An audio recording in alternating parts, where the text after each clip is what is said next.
In this Django crash course for beginners, you'll discover what makes Django powerful, how to set up your environment, and how to build your very first Django app. Abel Gideon will walk you through the essentials of models, views, and templates, giving you a solid foundation for future projects. By the end, you'll be ready to start creating your own dynamic web applications with Django. In this video, we're going to have a deep dive into the Django web framework. At the final section of this course, we're going to be building a full Django application using the concepts we learn throughout this course. If you want to jump around, I've included timestamps in the description below. Before we get started, don't forget to like the video and subscribe to our channel for more programming content. Before we get started, there are some packages we need to install. The first thing we need is Python. So by going to this link, we can download the latest version of Python. Next, the editor we're going to be using for this course is going to be VS Code, which you can download at the following link. Once we've installed VS Code, we can open it up and install the Python extension. We're also going to install the SQLite viewer extension, which we're going to be using later in this course.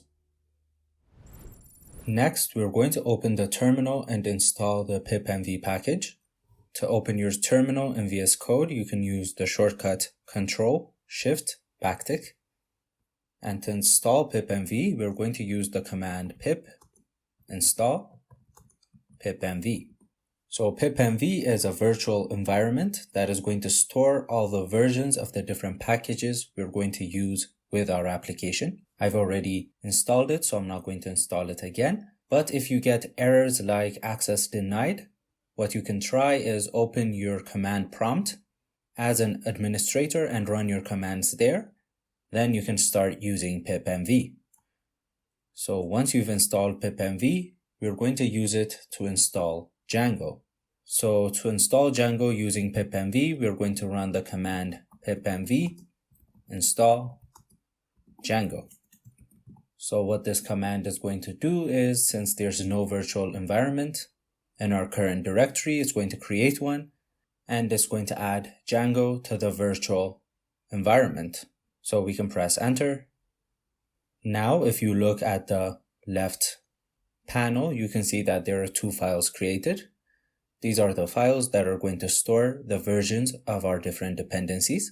Now, to activate and use our virtual environment, we need to use the command pipenv followed by shell, which we're going to see in the next section.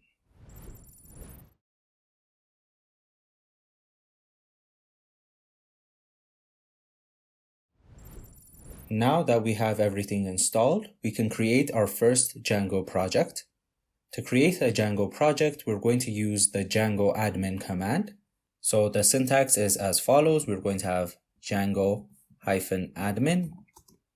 Then we're going to have start project. And we're going to put in the name of our project, which we're going to call first project. Now, what you need to remember here is that we installed Django in our virtual environment, which we have not activated yet. So if we tried to create a project, we would get an error. That is because we're not inside our virtual environment. To get inside our virtual environment, we're going to use the command pipenv followed by shell and pressing enter. Now it tells us that our virtual environment has been launched, and we can run the command again, Django-admin start project first project, and press enter. Now if you look at the left panel, you can see that a new folder has been created, which is the first project folder. And inside this folder, there's another first project folder. This folder is going to contain the different configurations for our whole project. Once we've created our project, we can use Django-admin and manage.py interchangeably. But throughout this course, we're going to be using manage.py. To use manage.py, we're going to use the following syntax: Python manage.py followed by a command.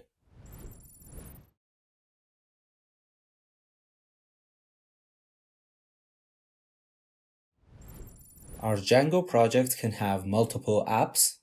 An app in Django is a collection of functionalities that focus on a particular aspect of our overall project. So we can have a separate app for authentication, or for blog posts, or for messaging.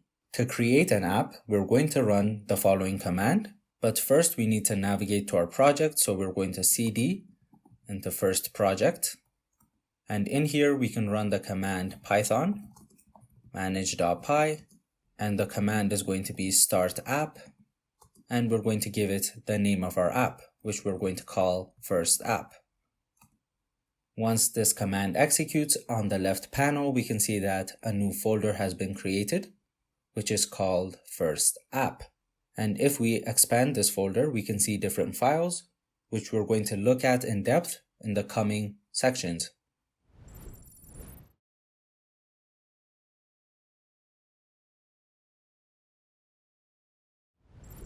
A web framework is a structured way of building web applications. It is often confused with a library. The difference is that a library is a collection of functionalities that accomplish a specific task. React, for example, is a library that contains different functionalities used in web development. A web framework, however, does not provide any specific functionality. It simply defines a structure for writing our code.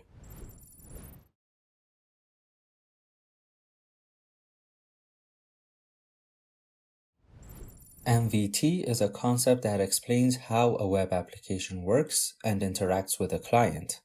MVT stands for Model, View, Template. The model part is responsible for processing data. It represents how our data is structured, stored, and retrieved. Simply put, it deals with the database part of our application. The view part is responsible for handling the user interactions with our application. In the view is where we take user requests, process them, and send back responses. Simply put, it deals with the logic parts of our application. The template part deals with the user interface, or what the user actually sees. It includes the HTML markup with placeholders for different dynamic components we can add from the view parts of our application. So the MVT divides the responsibilities of our web application into three parts: the model for managing data, the view for doing logic, and the template for user interface rendering.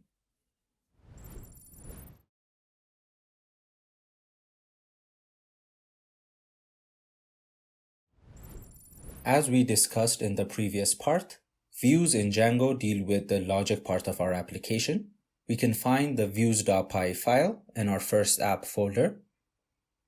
Before we write any code, we need to change our interpreter to the one we set up in the virtual environment. To do that, you can hover over the underlined part of the code and press on Quick Fix. Then we're going to select a different interpreter. And from here, we're going to choose the interpreter that has pipenv at the end. And now the error should disappear. In Django, there are two ways to create a view. There's a function-based view and a class-based view. To create a function-based view, we define a function and give it a name. And as a parameter, we're going to pass in request. So we're going to have def, and we're going to give it a name. Let's give it hello_world. And as a parameter, it's going to take in request. So this request is an object that is sent by the user when they're using our application. And when the user goes to our view, we want to return something. So what we're going to return is an HTTP response. And in order to use HTTP response, we have to import it. So from Django.http, we're going to import HTTP response.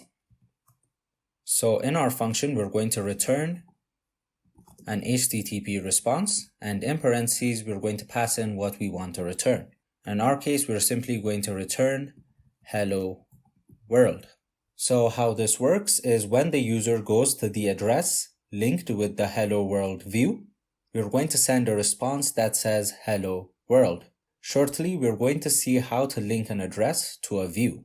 The other type of view we can create in Django is a class-based view. In order to use a class-based view, we need to work with inheritance. The first thing we need to do is import the view class, which we're going to be inheriting from. So from Django views, we're going to import view. And we're going to define our class and we're going to give it a name.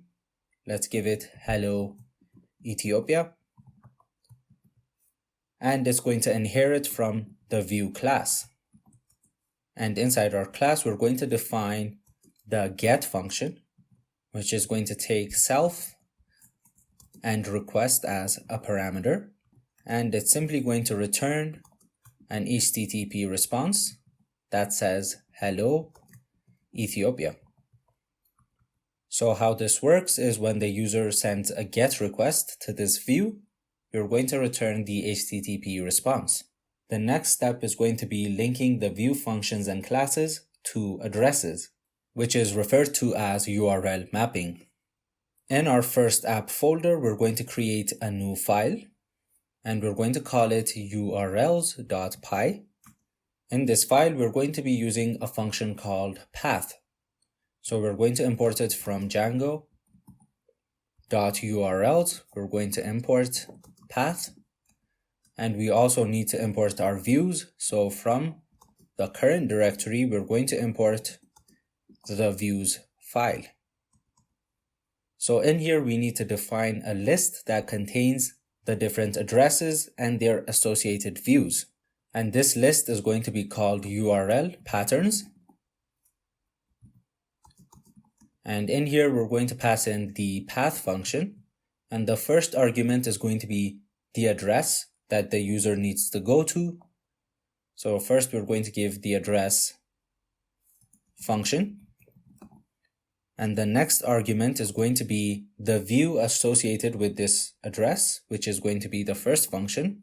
So we can access that using views.hello_world. Next, we're going to define another path for the class-based function, and the address is going to be class. And the second argument is going to be the associated class, which we can access using views.helloEthiopia. But when we're passing in classes, we need to add an additional function or method, which is .as_view. And now we can save our urls.py file. We need to map our URLs both at the app level and at the project level.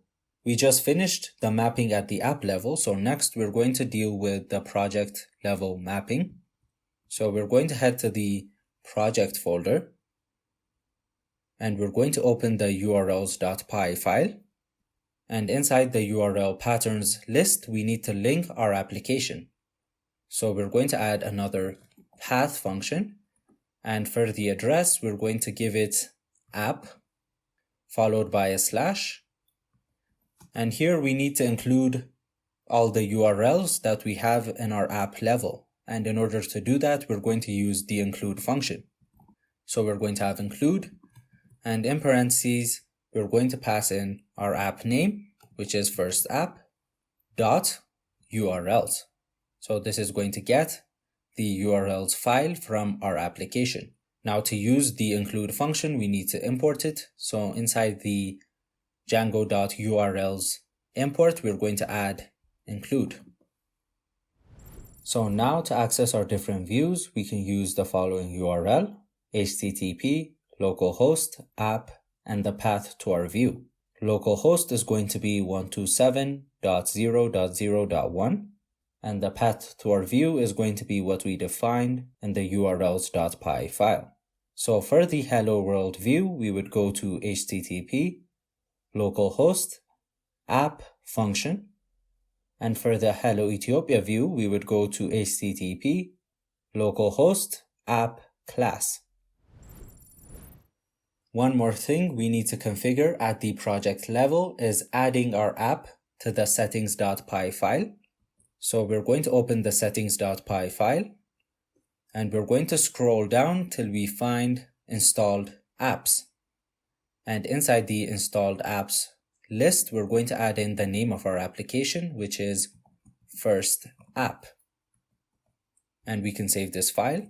To run our application, we're going to open the terminal, and we're going to run the command python manage.py followed by the command run server. Now we can open this link in our browser. At the root address of our project, we're going to get this displayed, which is page not found. That is because we don't have any URL mapping to the root of our project. But if we navigate to /app/function and press enter, we can see that hello world gets returned. And if we go to /app/class and press enter, we can see that hello Ethiopia gets returned.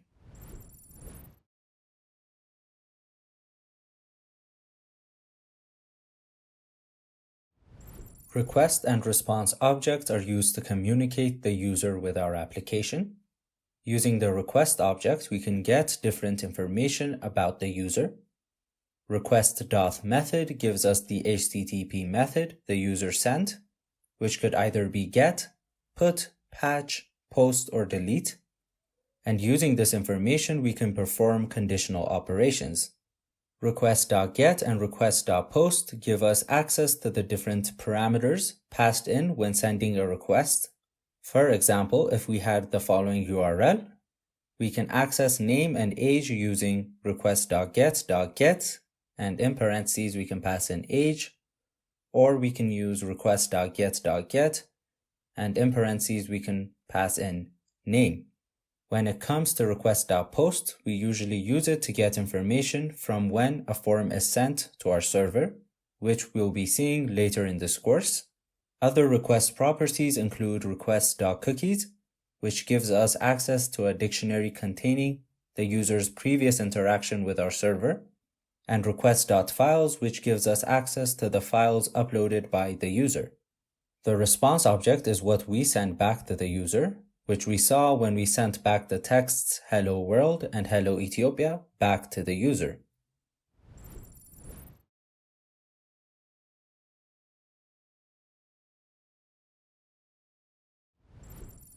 Models, as we said before, deal with the database part of our application. To create models, we're going to be using classes that inherit from the Django model class. So first, we're going to open the models.py file, and in here we can create our models. So we're going to have a class called, let's call it menu item, and it's going to inherit from models.model. We don't need to import anything since by default on the first line models has been imported. And once we inherit from the model class, we're going to define different attributes. So each attribute we define is going to correspond to a column in our database. So for example, we can have a name attribute, and since name is going to be a character field or a sequence of characters, we can set that using models.char field, and in parentheses we can pass in the maximum length allowed using the max_length property, and let's give it a value of 255. Now this is going to be one column in our database called name.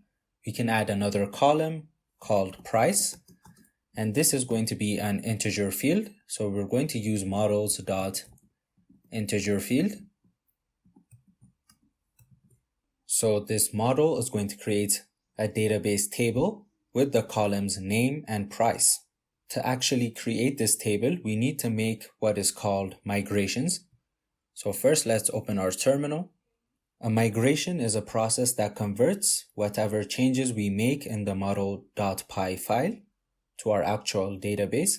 To make migrations in our application, we need to run two commands. The first is Python manage.py make migrations. And the next command is Python manage.py migrate. If you noticed, when we first ran our application, a file called db.sqlite3 was created. This is where all our models are going to be stored. So if we open this, we can see that we have a bunch of default tables that have been created. But at the bottom, we can see first app_menu item, which is the table that we created. So we can open it and we can see that we have a name column and a price column. Later in this course, we're going to see how we can populate these fields. Django by default uses SQLite database, which is a lightweight serverless database, but Django also supports other databases. Later in this course, we're going to see how to use the MySQL database with our Django application.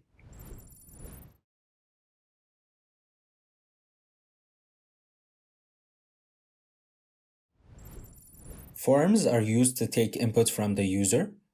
Usually we want to take this input and store it in our database, and Django makes it very simple to use forms and models together to get user information and store it.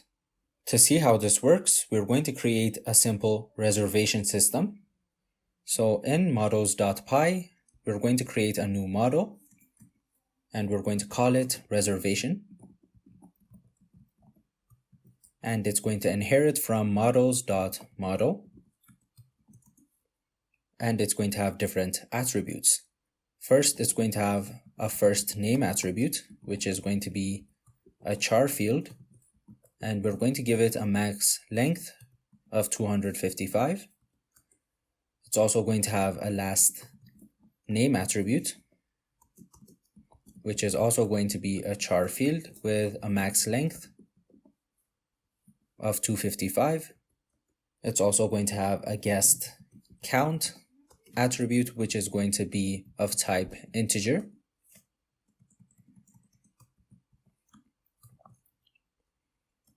Next is going to be reservation time, and this is going to be a different type that we haven't seen, which is a date field, and we can pass in a property called auto_now, and we can set it to true. What this is going to do is it's going to store the current date automatically without the user having to enter it. And finally, we're going to have a comments attribute, which is going to be of type char field, and we're going to give it a max length of 1,000 characters. So when we create this model, we're going to have 5 different columns, which we can populate using our form. In our first app folder, we're going to create a new file, and we're going to call it forms.py. Now, creating forms is very similar to creating models, but instead of inheriting from the model class, we're going to be inheriting from the form class. So first we need to import the form class from Django. Next, we need to import the model we're going to use, which is in the current directory inside the models file, and we're going to import reservation. And in here, we're going to define our form, which is going to be a class, and we're going to give it the name reservation form, and it's going to inherit from forms dot.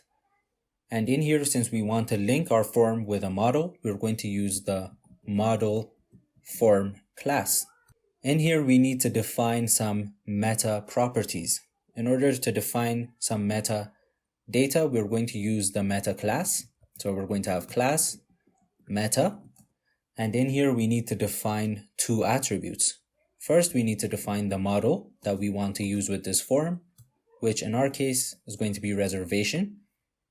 And we need to define the fields that we want to use in our form. So we had different fields like first name, last name, guest count. So if we want to use all the fields in our form, we can pass in underscore, underscore, all, underscore, underscore. So this is going to use all the fields in our model. In the next section of this course, we're going to be looking at the Django-admin panel, and in there we'll be able to use this form and populate our model.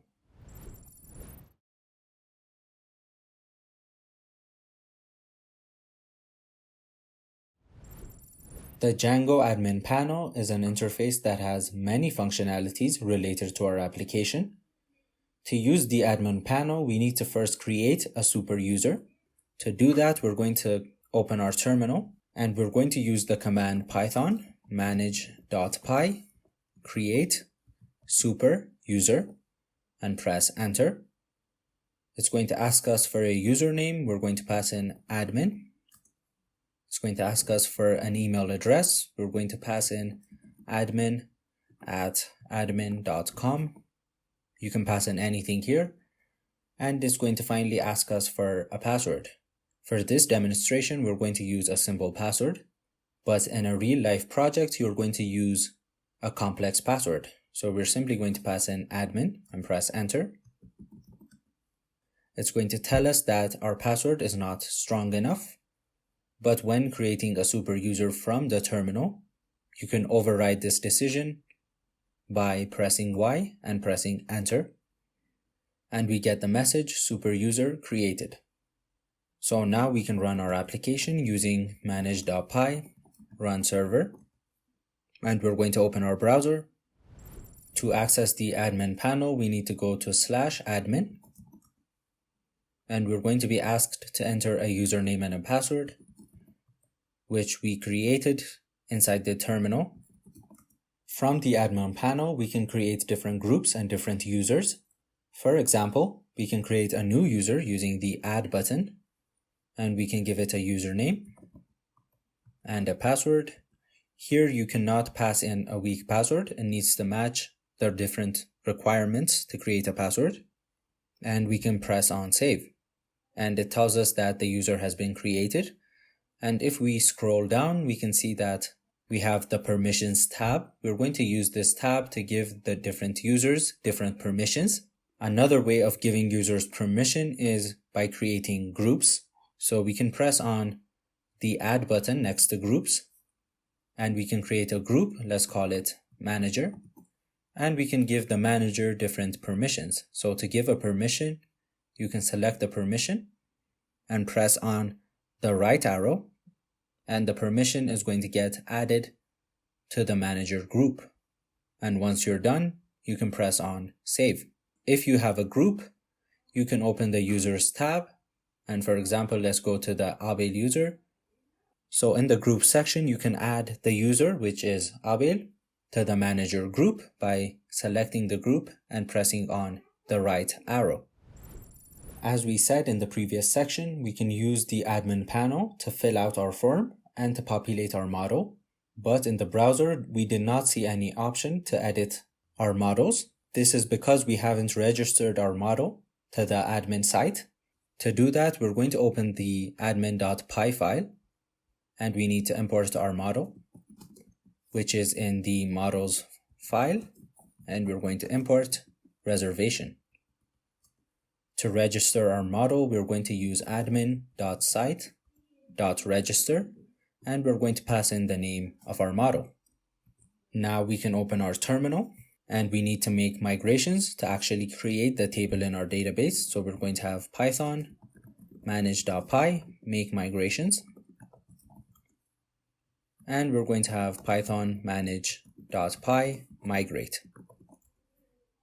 Now that all the migrations have been made, we can run our application with the run server command.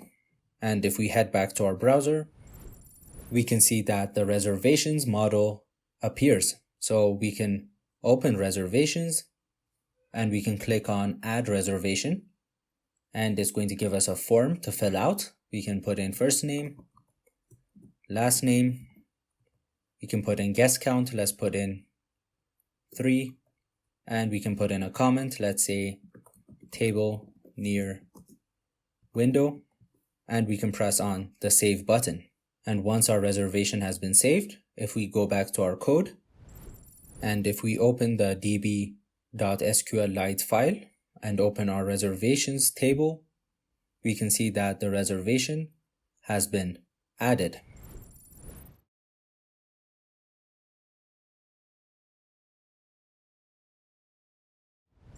As we said before, Django by default uses SQLite as its database, but there are other supported databases, and MySQL is one of them.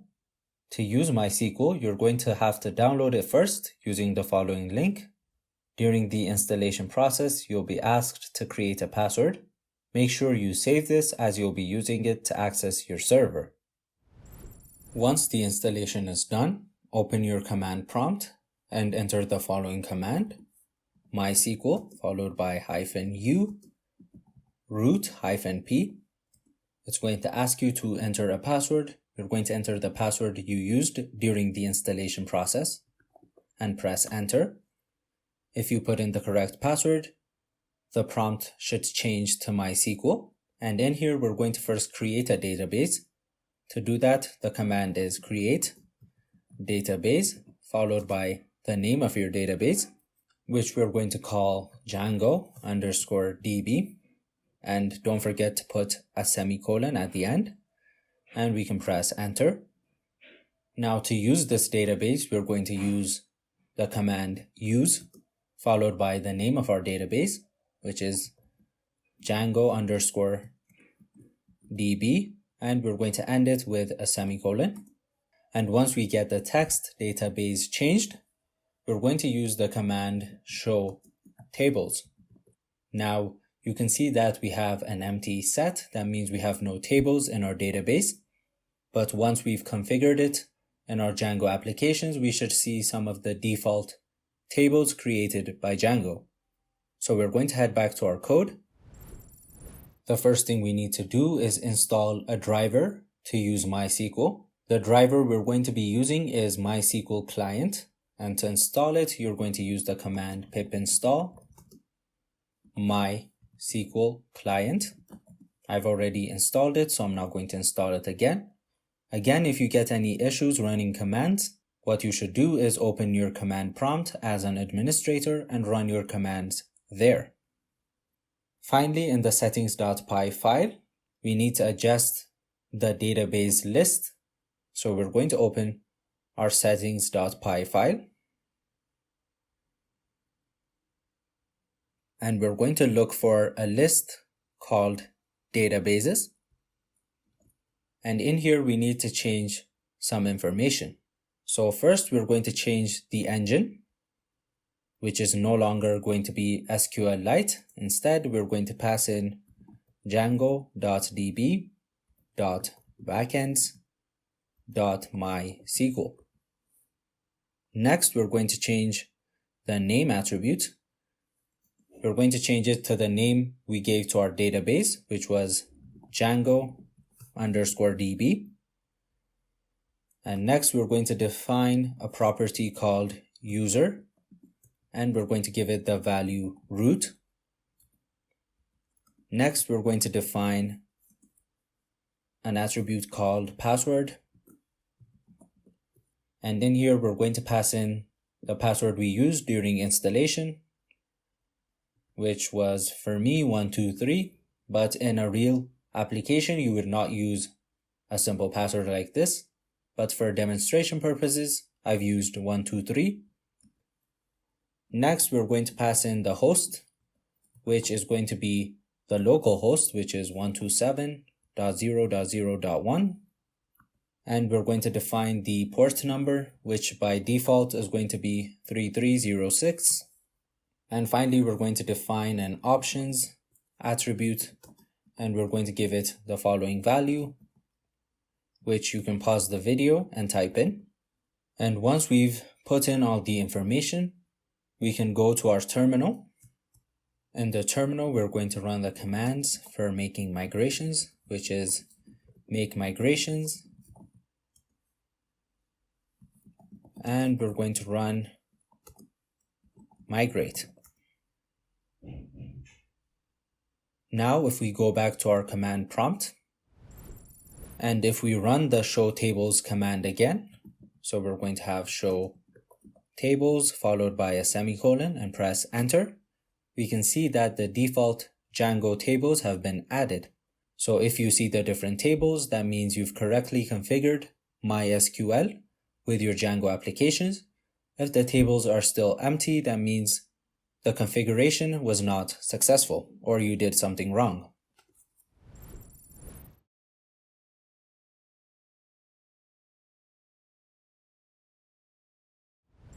As we said before, templates are used to design the user interface. To create templates, we're going to first create a templates folder in our first app folder. And in here, we can put in our different HTML files. So we're going to create a new file called index.html. To get the starter code for an HTML file in VS Code, you can simply put in an exclamation mark and press enter. This is going to fill out the default tags for an HTML file. In here, we're going to change the title to reservations. So what we want here is to create a page where the user can fill out a form, and that form is going to be sent to our server or to our database. So inside the body tag, we're going to have a form tag, and it's not going to have an action attribute. Instead, it's going to have a method attribute, and this method could either be get or post. In our case, we're going to be using post. And in here, we're going to have a submit button. So we're going to define a button tag and give it a type of submit. And the text is going to be save. Now, since we're going to be using model forms that Django provides, we actually don't need to define anything, any tags, any input tags. Instead, what we need to do is pass in two curly braces. And inside the curly brace, we're going to have form dot as underscore p. And when dealing with forms, you always have to use what is called a CSRF token, which we can add using curly braces followed by %signs. And in between, we're going to pass in CSRF underscore token. In our form tag, we first insert the CSRF token. This is required whenever you are submitting a form.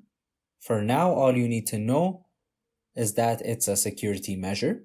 Now, the next line is a variable substitution. So using double curly braces, you can substitute a variable from your view, which we have not defined yet. And the as underscore p method is going to convert it to a p tag.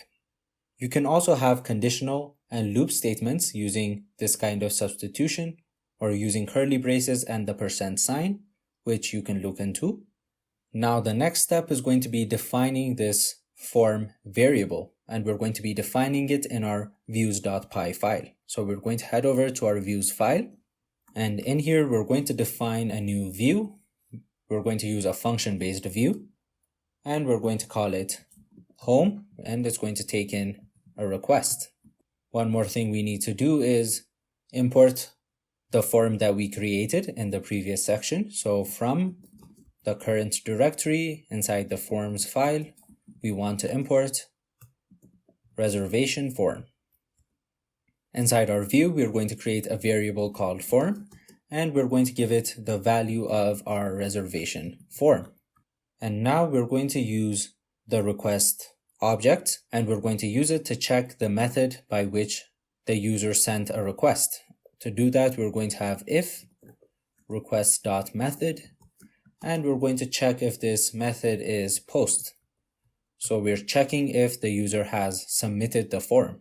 If the user has submitted the form, we're going to redefine our form variable, and we're going to give it reservation form, but we're going to pass in whatever the user inputted. In order to do that, you need to use request.post.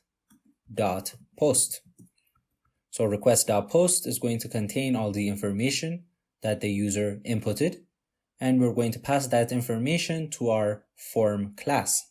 And once we've done that, we can check if the information is valid. To do that, we can use a built-in function, which is form.is_valid. And if this returns true, that means the information was valid. In that case, we want to save this to our database. In order to do that, we're going to use the save function. So we're going to have form.save. And finally, we're going to return an HTTP response that is going to tell the user that their submission was successful. Now, outside the if statement, we need to actually pass in this variable to our index.html file. And in order to do that, we're going to be using the render function. So we're going to have a return statement and we're going to have render. The first input is going to be the request object. So we're going to pass in request. Next is going to be the HTML file, which in our case we named index.html. Next, we're going to pass in a dictionary where the key is going to be the variable we want to use in our index.html file, which in our case was form. And the value is going to be the actual form variable we used inside our view file. So now we can save this. To go over what we did so far, first we imported reservation form from our forms.py file. And in our view, we create a form variable and we set it equal to our reservation form class. Then we check if the user sends a post request, which would be sent when the user submits the form. And if it is a post request, we pass in request.post to our reservation form. And as we said previously, the request.post contains details of what the user inputted inside the form. And once we have the user data, we check its validity using the is_valid function. And if the is_valid function returns true, then we save it to our model using the save function and we return a success response. The final return is where we used the render function, which takes in request as its first argument, the HTML file to be rendered as its second argument, and a dictionary where the key is the variable we want to use in our template, and the value is the actual variable we have in our view file, which in our case we gave them both the name form. The final thing we need to do before we run our server is URL mapping. So we're going to open the urls.py file at the app level, and we're going to define a new path. We're going to give it the address reservation, and we're going to link it to views.home, which is the name of our view. And we can save this file and open our terminal, and we're going to run the command python manage.py run server, and we're going to open our browser. We are going to head to the address /app/reservation and press enter. As you can see, we get a form. We're going to fill it out. For first name, let's give it John. Last name, we're going to give it Smith. Guest count, let's give it 10. And comments, let's say inside table. And we're going to press on the save button. And we get the message success. Now we can go back to our code and check if the reservation has been added to our database. One more thing to note here is that I've reset the configurations that we set in the previous section. So I changed the database from MySQL back to SQLite. So we're going to have the reservation added to the SQLite database. So we can open the SQLite database. And if we go to the reservations table, we can see that John Smith has been added.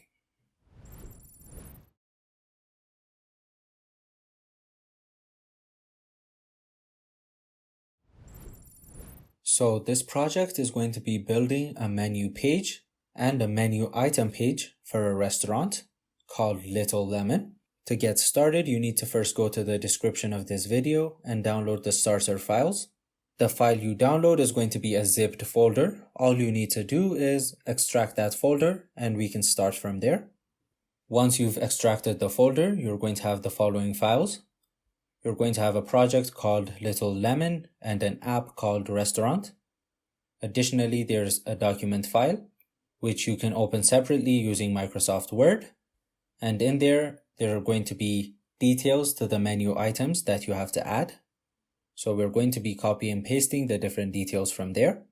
The first thing we need to do is create a virtual environment. So we're going to open our terminal and we're going to run the command pip-mv install Django. And once that's done, to activate our virtual environment, we're going to use the command pip-mv shell and press enter. And now our virtual environment has been activated. So the first thing we're going to do is open the models file. So we're going to head to restaurants and we're going to open models.py. As you can see, we still have that yellow line, so we're going to press on it and we're going to click on Quick Fix, select a different interpreter, and we're going to choose the one ending in pipmv. And the yellow line should disappear. So in here, we're going to create our menu model.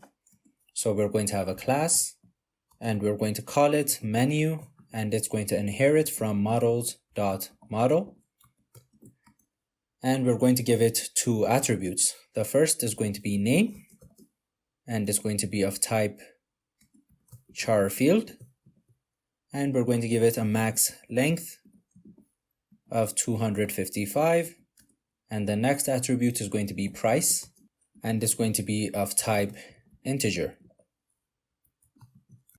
Once we've defined our model, we can save this file. And next, we're going to go to admin.py. And in here, we're going to import the model we just created, which is the menu model.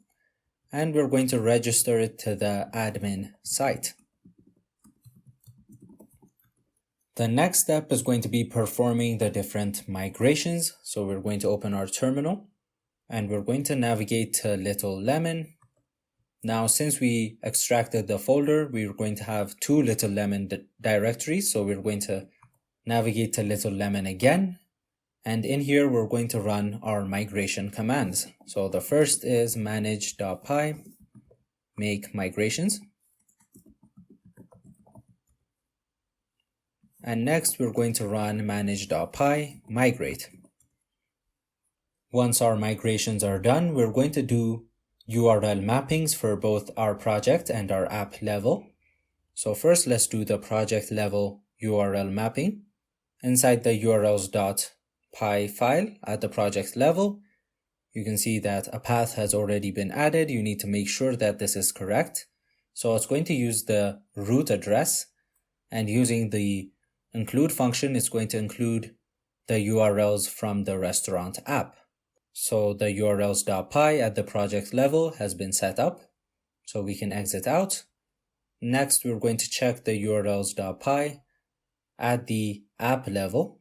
Inside the app level urls.py, we're going to add a path for the home view, which we're going to see later. So we're going to give it the address home,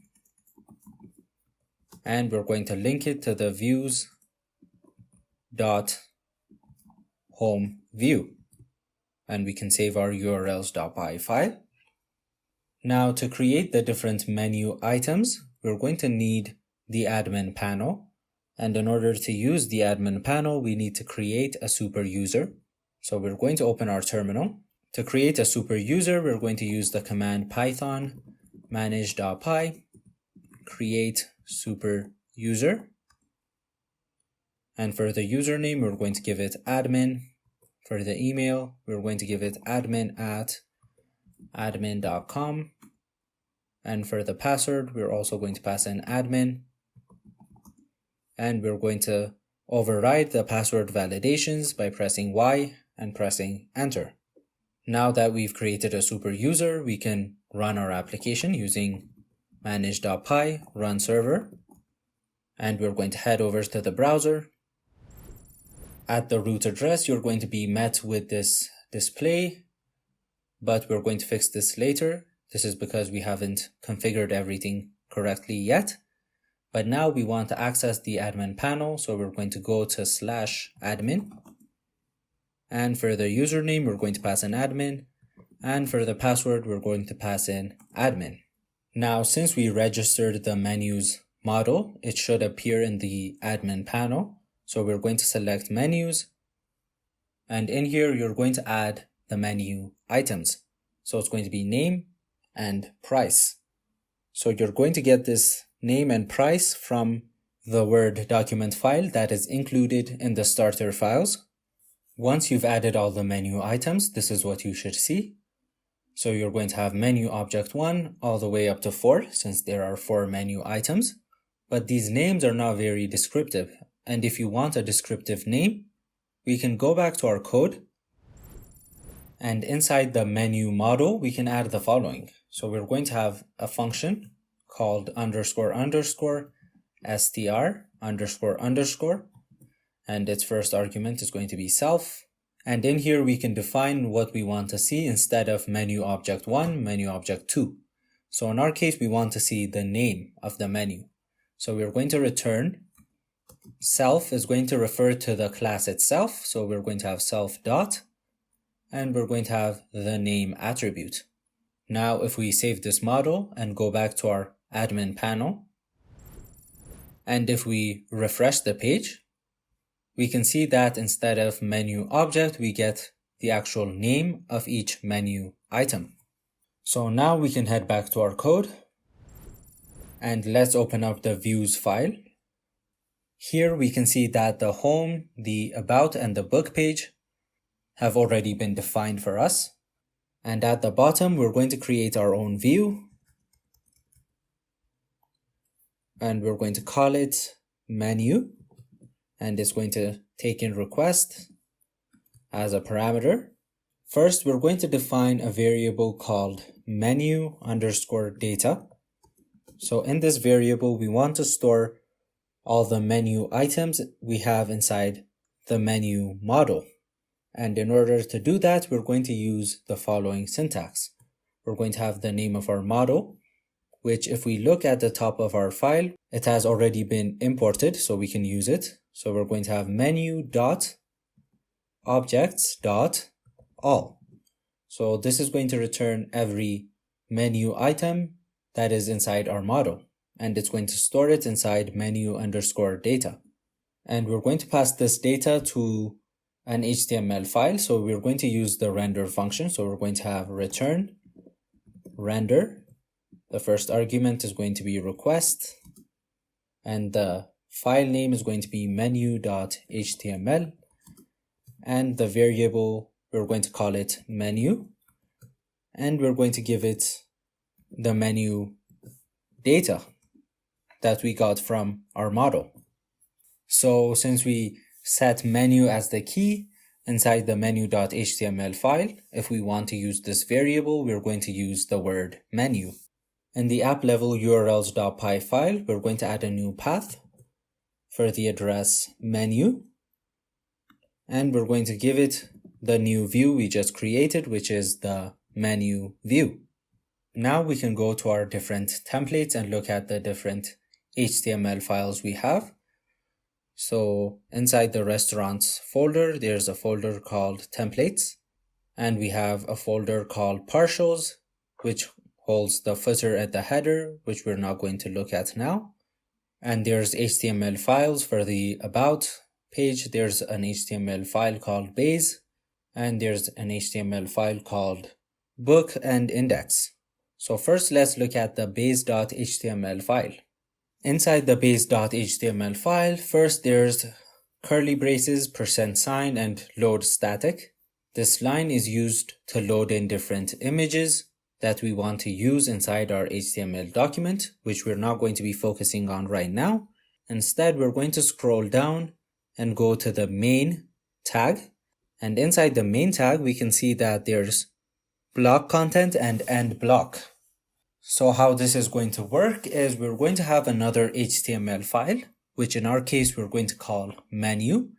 And that menu.html file is going to extend the base.html file. So when it extends the base.html file, it's going to take everything that is inside the base.html file, and in place of the block content, that is where we can add content that is specific to menu.html. So how this works is the base.html file is going to act as a blueprint for creating other HTML files. So the look is going to be the same. The only difference is going to be in the main tag. And inside our menu.html file, we're going to define what we want inside the main tag. So we're going to create a menu.html file inside templates.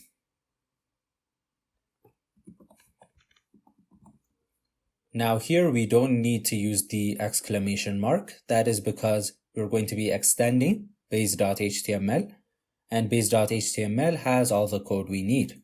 So to extend from base.html, we're going to have curly braces and 2% signs. And between the percent signs, we're going to have extends, and we're going to pass in the name of the HTML file we want to extend, which in our case is base.html. And in here, we need to define that block content. So we're going to have curly braces, percent sign, block content, and another percent sign, and we're also going to have percent and block,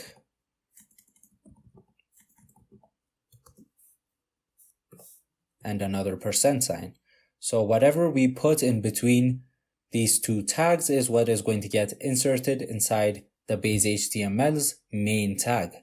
So let's define an h1 tag that says menu, and we're going to have a div with the class of column, and we're going to have a p tag, and inside the p tag we're going to have a span with the class of menu-price. Now we need to use this classes because there's already a predefined CSS that is going to be applied based on the name of each class, which we're not going to be worrying about. So inside the p tag we need to loop through all our menu items and we need to display them. So we're going to need a for loop. So to use a for loop, we're going to have curly braces and percent signs, and in between we're going to have for item in menu. So if you remember, inside the views file we defined a variable called menu, so we're going to use that variable, which is a dictionary that contains all our menu items. So for item in menu, what we want to do is display the menu item's name, which we can access using double curly braces and using item.name. So item is going to be an individual menu item and we want to access the name property. And for the price, we want to access item.price. And we can add .00 for readability. And once we've created a for loop, we need to indicate where this for loop ends. And to do that, we're going to have curly braces and percent signs, and in between we're going to pass in and for. So this is going to end our for loop. And in case we have static images, we can add the load static tag, which we are not going to be discussing in this video, but to add it, you simply have curly braces, percent signs, and in between we're going to add load static. So what is going to happen here is this block of code is going to get inserted inside the base HTML's main tag, which is where block content is located. And the whole HTML file is going to be menu.html. So why do we use extends? It's going to reduce our code repetition, so we don't have the exact code twice. Instead, we're going to have one base HTML, and we're going to alter different parts using block content. Before we go ahead and run our server, there's one more thing we need to change, which I forgot. So we go back to the app level urls.py file, and when we define the path for home and menu, we also need to give the name attribute. So for home, we're going to give it the name home, and for menu, we're going to give it the name menu. Now we didn't have to define these before because we weren't using them inside our HTML files, but in the starter files, there are HTML files that use the menu view and the home view. And for them to access those views, we need to define the name attribute. So once we've defined the name attribute in the app level, we can now open our terminal and we can run our server. And now if we open our browser, we can see that the page for the Little Lemon restaurant has rendered correctly. So what we've been working on till now is listing out the menu items, which we can find by going over to /menu and pressing enter. And as you can see, the menu items should be displayed. together with their corresponding price. The next part we're going to be working on is each individual menu item. So when we click each menu item, we should get a description for that specific menu item. So we're going to head back to our code.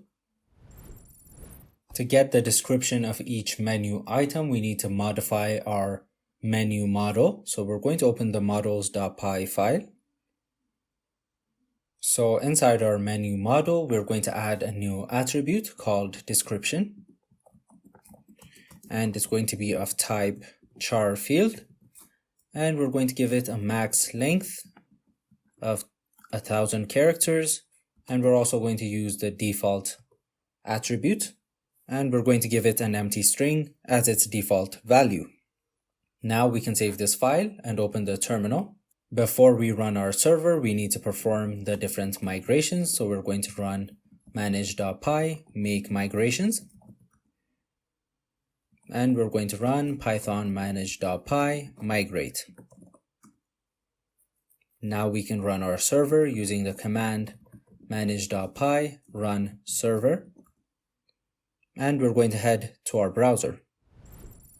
Inside the admin panel, we're going to click on menus.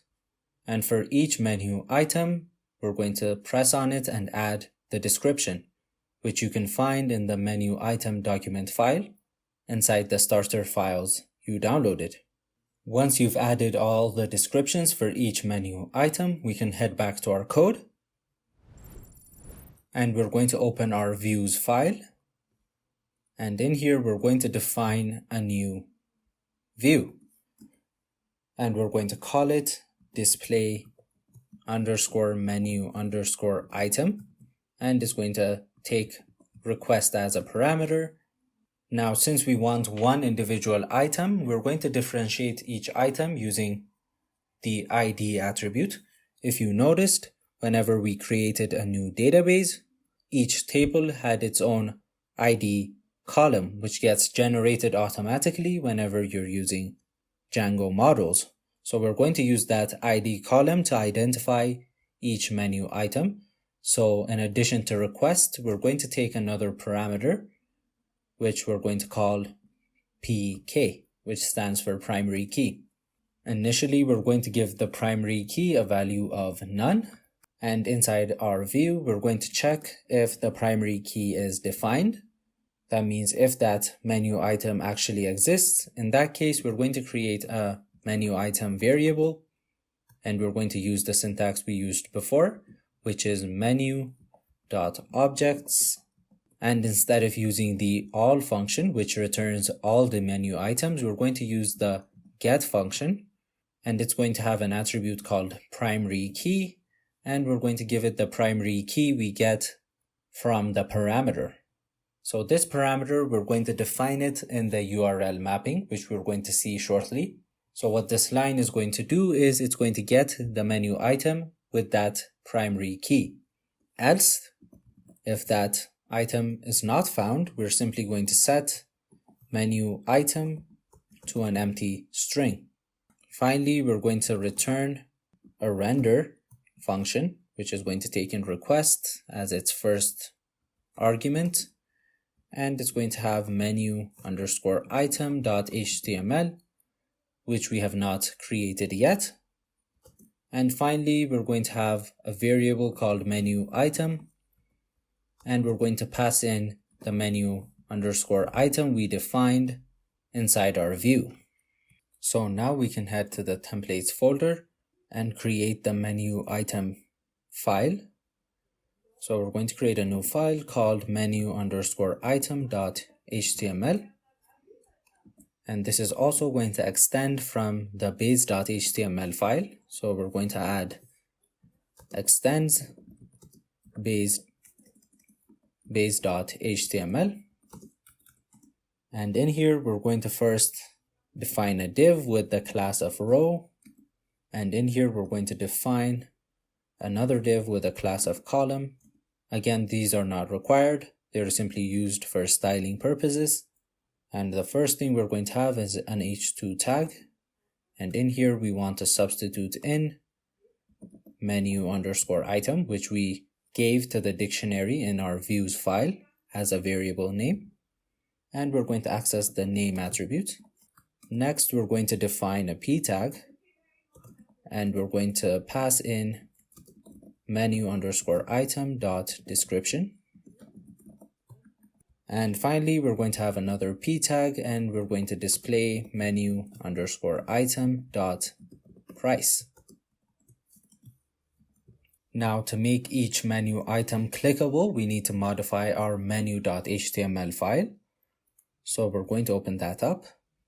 Inside our for loop, when we are displaying the menu item's name, we're going to add an a tag, which is an anchor tag, and we're going to give it the href attribute, and we're going to pass in URL followed by menu_item followed by pk equal to item.pk, and we're going to close everything up using % and curly braces. And inside the anchor tag, we're going to have item.name. So this is why we needed to define the name attribute in our urls.py file. When the HTML file uses the URL command, it's going to check for the name attribute of each path. So in our case, it's going to check for a name attribute equal to menu_item, which we have not defined yet. So now we can save this file and open our urls.py file at the app level. And in here, we're going to look at a new syntax, which is going to be path. And for the address, we're going to have menu_item / then here we're going to have some input. In order to take in an input, we're going to use angled brackets.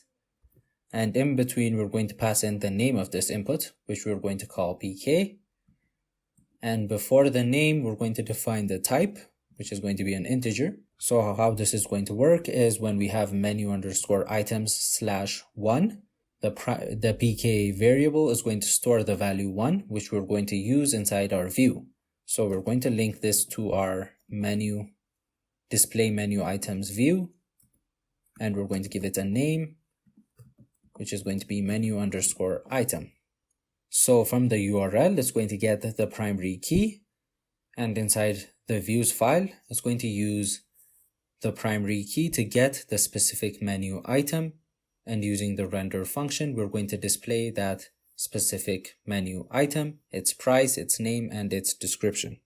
So now we can open our terminal, and we're going to run our server using manage.py, run server, and we're going to head back to the browser. So once we are here, we're going to click on menu, and now each menu item has become clickable. So let's say we press on Greek salad, we get nothing. So let's go back to our code and see where we made a mistake. Here we forgot to add the block content tag, so we're going to add that now.